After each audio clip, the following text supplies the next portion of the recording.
We are just beginning to see the budding trees and longer days here on the homestead. The grass is in and our seasons are shifting from winter to spring.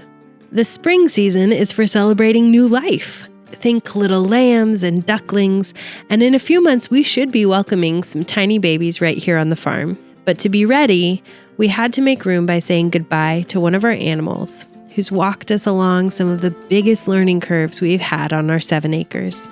Spring is that sort of reward when winter is bleak. You might remember a few years ago when we had a record-breaking 100-year storm that kept us under freezing temperatures for a week. No snow this year, but the ice.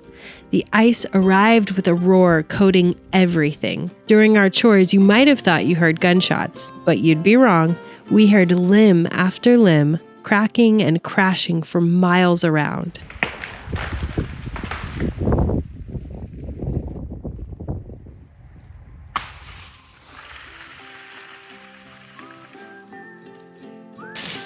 Thankfully, our damage was minimal and the trees bore the brunt of it all. A burn pile of these will provide some biochar for our garden. Speaking of our garden, out of necessity, we threw this garden together in our first year as homesteaders, and it served us well.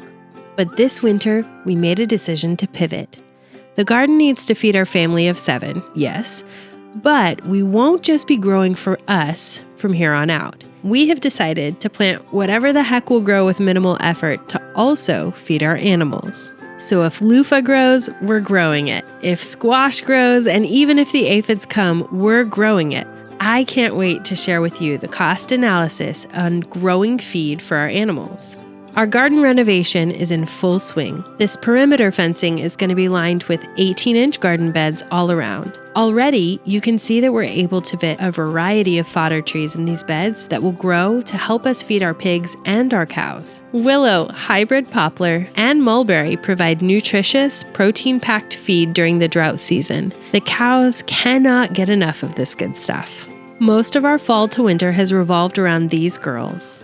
Some days I still feel like it's our first rodeo as cow owners. Our milk cow, Goldie, had a failed pregnancy this fall.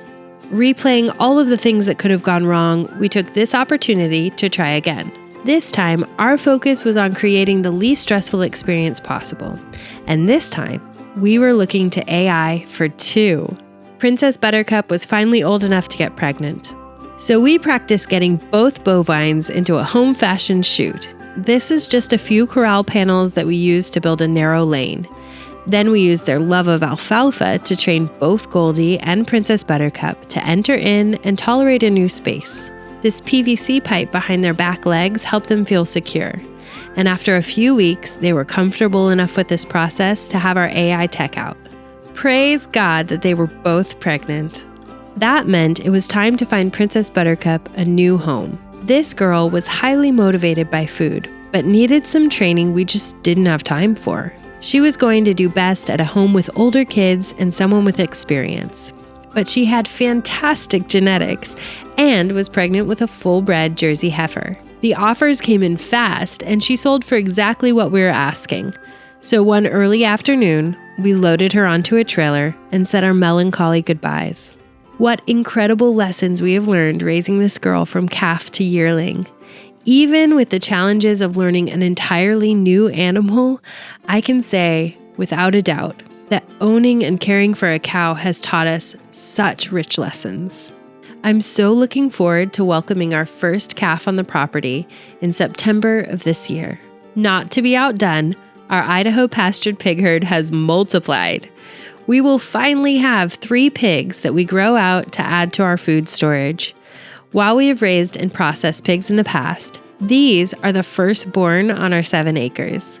With each litter, just a few will carry the desirable traits to make them breeders. However, those that do not continue the line, they will serve their purpose as meat for our family and to share with our community. These piglets should grow out to just about 250 pounds each in around 18 months. They'll spend their time rooting and binging on bugs and acorns right here in our forest. To ensure the pigs and our property are healthy, we will rotate them through new locations each month. Yes, spring is here, and it has definitely sprung. I don't know if it's the slowness of country life, but each year I feel especially attuned to this seasonal change. The whole world on our 7 acres has been silent and bare. And within just a week, we go from tree buds to lush and tender green leaves. It's awfully hard to be here and not be in awe of a creator who creates with such care.